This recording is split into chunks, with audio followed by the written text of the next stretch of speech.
이번 총선에서 압승한 민주당은 22대 국회 개원을 앞두고 다음 달 원내대표 선거를 치를 예정입니다.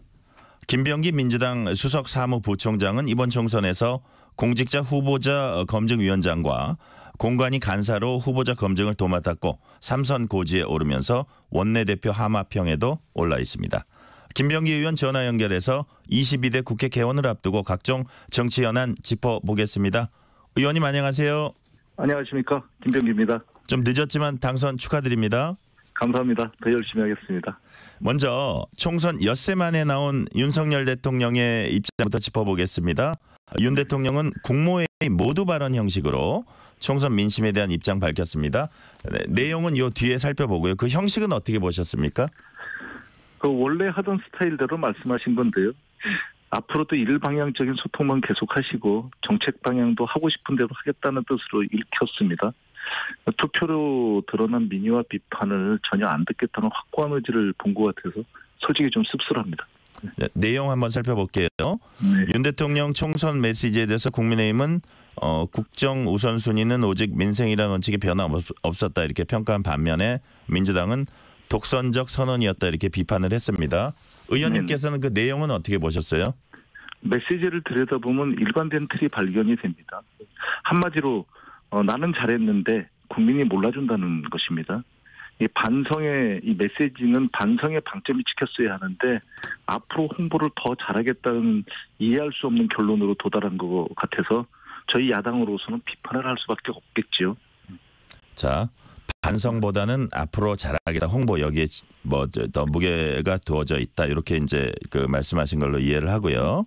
네네. 자, 그러면 국무회의 비공개 회의에서 윤 대통령은 국민을 위해서 못할 게 뭐가 있냐라고 한 걸로 전해졌고 이제 기자들이 대통령실 관계자에게 영수회담에 대한 질문을 하니까 그 대통령실 관계자는 모든 게 열려 있다면 사실상 이재명 대표와의 회담, 만남 이런 분석을 이제 얘기를 했고요. 그렇지만 최소한 물리적 시간은 필요하다 이렇게 말을 했습니다. 자, 그 윤 대통령과의 이재명 대표의 회담 언제 어떤 형식으로 열려야 한다고 보세요? 저는 일단 단독 회담 가능성부터 보면 네. 가능성이 없지 않을 수는 있겠습니다만 단독 회담에 그게 응하든 안 응하든 문제는 국정 운영 기조의 변화가 없을 것 같다는 염려가 있습니다. 어제 국무회의를 통해 발표한 행위 자체가 전 쌍방한 소통을 거부한 거라고 저는 확신하거든요. 그 형식을 불문하고 질문을 받거나 의견 청취를 하지 않겠다는 뜻인데 그런 식의 연장선상이라면 이게 국정 운영이 변할 거라고 기대는 하지 않기 때문에 영수회담이 단순히 그 형식에 그치지 않을까 그런 염려가 됩니다. 이제 그 집권 3년 차에 들어가는 시점이 곧 다가오거든요. 그때 뭐 예를 들어서 뭐 기자회견이라든지 기자 간담회라든지 이런 것도 이제 고려는 되고 있는 것 같은데 그런 게 있다면 좀 변화가 있을 수도 있을까 이렇게 보십니까? 아니면 큰 변화는 없다고 보십니까? 큰 변화는 없다고 먼저 보입니다. 네네.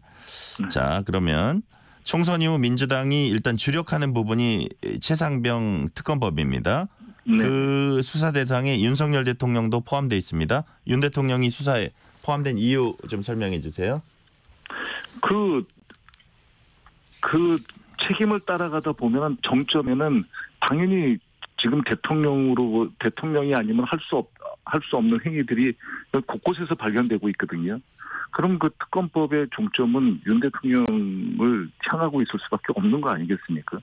그런데 그 조사를 해보고 수사를 해봐야 나오는 것이기 때문에 우리가 수사 결과를 단정짓고 하는 건 아니지 않습니까? 네. 그렇기 때문에 종착역의 의심을 갖다 받을 수밖에 없다면 대상은 당연히 돼야 된다고 생각합니다. 네. 국민의힘 내부에서는 일부 수도권 당선인들 중심으로 총선 민심 받아들여야 한다면서 최상병 특검에 찬성하는 분들이 있어요. 네. 반면에 지금 진행되는 수사부터 먼저 지켜봐야 한다. 그리고 사실 이종섭 전 장관 책임을 따져도 이런 경우에 주로 이제 외부 경찰의 그 수사 상황이다 뭐 이런 얘기를 하면서 최근에 윤재욱 원내대표는 법안의 독소 조항마저 선거 승리만 하면 해독되는 건 아니다. 뭐 이런 발언도 했어요. 이런 부분에 대해서는 어떻게 보세요? 저는 그 최상병 특검법을 전격 수용할 가능성도 있을 수 있다고 생각을 해봅니다. 국민의힘이요? 아직까지 네 그렇습니다. 그런데 네. 아직까지 국민의힘 쪽에서는 국민보다 용산의 눈치를 많이 보고 있어서 큰 기대를 할 정도는 아니고요. 그 몇몇 당선자분들께서 찬성 의사를 밝혔지만 아직까지는 미미한 정도라고 봅니다. 근데 단 이게 만약에 거부권이 한번 행사가 되고 나면은 전 이탈표가 늘어서 이게 거부권 행사된 후에는 통과될 가능성이 더 커질 거라고 생각합니다. 와, 정확하게 제가 바로 다음에 드릴 질문이었는데 제 질문이 뭐였냐면요. 최상병 특검법에 대해서 대통령이 거부권 행사할 것으로 보시는지 또 만약 그럴 경우 여당 이탈표는 어느 정도 있을 것으로 보시는지 어떻게 전망하십니까? 라는 대답을 지금 해주신 거죠. 네네. 그러니까 이탈표가 상당히 있을 수도 있다 이렇게 전망을 하시는 건가요? 그렇습니다. 그런데 거부권을 그렇기 때문에 그걸 만약에 신중하게 생각을 한다면 거부권 자체를 행사하기가 어려울 것으로도 예상이 되고요. 그런데 그럼에도 불구하고 거부권을 행사한다면 그럼 보나마나 그 거세한 저항에 직면할 것이고 그럼 재의결을 할 때 이탈표도 늘어나게 되는데 만약에 그렇게 돼서 거부권이 무력화됐다. 그럼 이건 레임덕을 넘어가지고 대두덕 상태로 가는 거기 때문에 최상병 특검법에 대해서 그렇게 쉽사리 거부권 행사를 하기는 어려울 것이라고 저는 생각을 합니다. 네. 자, 윤 대통령은 후임 총리, 대통령 비서실장 등의 인선을 놓고도 이제 고민하고 있는 것으로 알려졌습니다. 사실은 뭐 지난 주말에 뭐가 나온다 그러다가 좀 미뤄진 것도 그런 고민의 흔적이고 지금 얘기가 나온 사람들을 뭐 재검토한다거나 뭐 이런 것도 있는 것으로 알려졌는데요. 네. 그 총선 참패 직후 인선인데다가 국무총리 또 국회 인준을 받아야 하잖아요. 그래서 야당 시선을 이제 고려하지 않을 수 없을 겁니다. 의원님 보시기에 어떤 인물이 기용되면 협치에 도움이 된다고 보세요? 뭐 이름을 얘기하셔도 됩니다. 네, 임기 2년에 이게 중간 평가에서 낙제점을 받았는데 지금 하마평에 오른 분들을 보면 죄송하지만 국민과 야당이 어느 정도는 공감해야 하는 인물인데 그래야 국면 전환을 갖다 시도라도 할 텐데 아직까지는 그런 인물이 보이지는 않고 있습니다. 그래서 일단 말씀하신 대로 청문회 통과가 당면과제일 것이기 때문에 네. 저는 어쨌든 결론적으로는 정치인 출신으로 인선하지 않을까 예상합니다. 정치인 출신으로. 네. 자, 일각에서 거론되고 있는 김부겸 전 총리의 총리설에 대해서는 그 김부겸 카드에 대해서는 어떻게 생각하세요? 총리. 그거는 아닐 것이라고 생각을 합니다. 왜요? 본인이 강하게 부인을 하고 계시고 그리고 접근하는 방법이 일단 틀렸다고 생각을 합니다. 예. 그렇게 언론에 먼저 띄우고 그렇게 하는 방법에 대해서 제가 만약에 김부겸 총리님 입장이라고 하더라도 굉장히 불쾌할 것 같습니다. 아, 언론에 띄었다고 보시는 거예요? 그 신 변호사 말씀하신 게? 그렇습니다. 네. 네. 자, 여야가 곧 22대 국회 원구성 협상에 이제 나설 텐데요. 뜨거운 감전 역시 법사위원장 자리입니다. 네. 민주당이 법사위원장을 고수하기로 내부적으로 결정했다는 보도도 일부 나오고 있고요. 네. 뭐 국민의힘 소속 김도읍 법사위원장은 민주당이 22대 국회 전반기 법사위원장 가져가려면 차라리 국회의장을 내놓으라고 할 정도로 법사위원장 여당 몫이다 이런 뜻을 강하게 나타냈거든요. 의원님 보시기에 법사위원장 민주당이 반드시 가져가야 된다고 보세요? 뭐 결론적으로 말씀드리면 반드시 가져와야 된다고 생각을 합니다. 왜냐하면 21대에서 결국은 여당에서 그 법사위원장 자리에서 아무것도 한 것이 없거든요. 그리고 개혁 법안이라든지 혁신 법안을 떠나서 정상적으로 국회가 운영이 되려면 다수당에서 법사위원장은 맡아야 된다고 생각합니다. 근데 지금 압도적인 다수인데 견제와 균형이라는 그 국회 내 의회 내 견제와 균형이란 그 측면에서는 너무 일방적이지 않을까요? 그 다른 자리는 모르겠는데 21대에서 저희가 결국은 압도적인 다수당이었는데도 그 견제와 균형이 아니라 목리에 가까운 그런 행태로 인해서 아무것도 한 게 없다는 그런 오명을 뒤집어 쓴 거거든요. 네. 그렇다고 한다면 다수당에서 책임지고 해본 다음에 그 책임을 받아야 저는 비판도 있다고 생각하거든요. 권한과 책임을 같이 가지려면 그 법사위원장은 다수당에서 해야 된다고 생각을 합니다. 자, 그러면 둘 다 꼭 자기네가 해야겠다 이런 상황이 벌어질 가능성이 매우 높잖아요. 지금요. 네. 법사위원장 자리 놓고 되게 이제 핵심적인 포스트이기 때문에 그러면은 어떻게 귀결이 될 수 있습니까? 이게 원구성이 난항을 겪어서 완전히 그냥 그 팽팽히 맞서면은 어떤 수순이 있을 수 있죠? 저는 그걸 감수하고서라도 뭐 협상이라는 게 정치가 생물이고 그러니까 네. 협상이라는 게 굉장히 중요합니다. 당연히. 그렇지만 협상을 할 것이 있고 안 할 것이 있다고 생각이 드는데 그중에 대표적인 게 좀 법사위원장이라고 생각합니다. 본인들이 이번 중간평가에서 심판을 받았습니다. 그 심판에 대해서 여당은 겸허하게 받아들이는 자세가 우선이라고 저는 생각하거든요. 일관되는 생각입니다. 그렇다고 한다면 법사위원장의 그 자리의 운영권도 역시 야당으로 다수당에 넘겨야 된다고 생각을 합니다. 근데 그 심판이 법사위원장 자리 놓고 국회 완전히 손 놓으라는 얘기는 아닐 텐데 여하튼 그거는 제가 좀 지켜보고 네. 양쪽의 얘기를 좀 더 앞으로 보기로 하겠습니다. 다음 얘기로 네. 넘어갈게요. 민주당 얘기 좀 해볼게요. 22대 국회 개원 앞두고 원내 사령탑 선출을 앞두고 있는데요. 의원님께서는 이번 총선에서 자타공인 중요한 역할 수행하시고 삼선고지에 안착하셨습니다. 단도직입적으로 이번 원내대표 선거에 출마하십니까? 과분한 평가입니다.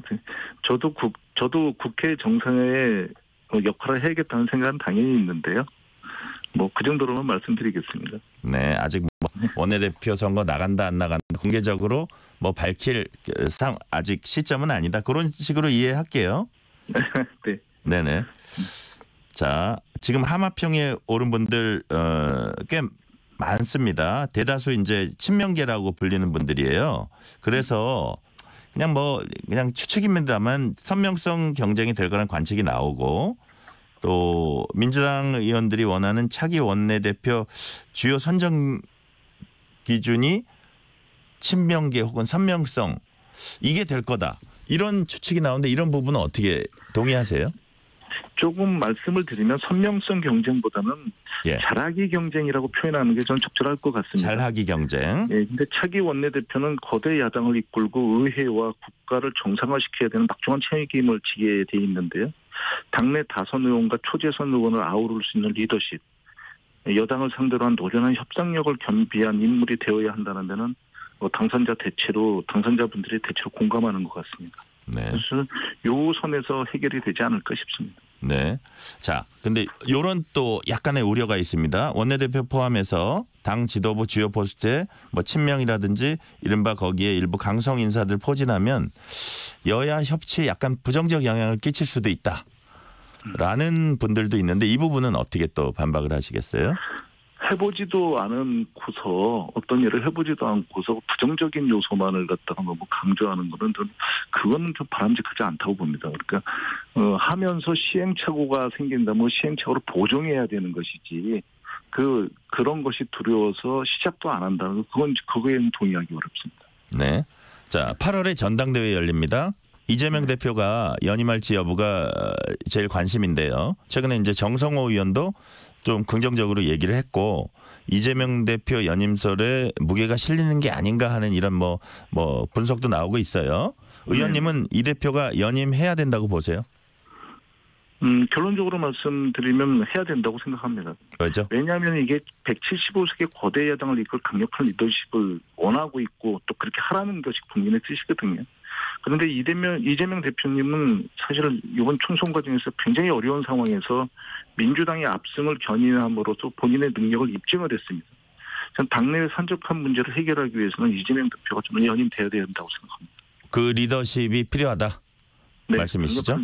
필요한 당원 당규상 연임 제한 규정 없는 걸로 알고 있는데 지금까지 어쨌든 그런 적은 없죠. 당대표를 연임한 적은 아마 없을 거예요. 제 기억에는. 뭐 이런 상황이 있은 적도 없기 때문에 그 상황에 따라서 맞춰야 된다고 생각합니다. 네. 자, 그러면 무엇보다 본인 의사가 중요할 겁니다. 의원님 이제 지근거리에서 이렇게 많이 지켜보셨을 텐데 본인도 당대표 연임 원한다고 보세요? 실제로 뭐 말씀하신 것 좀 있습니까?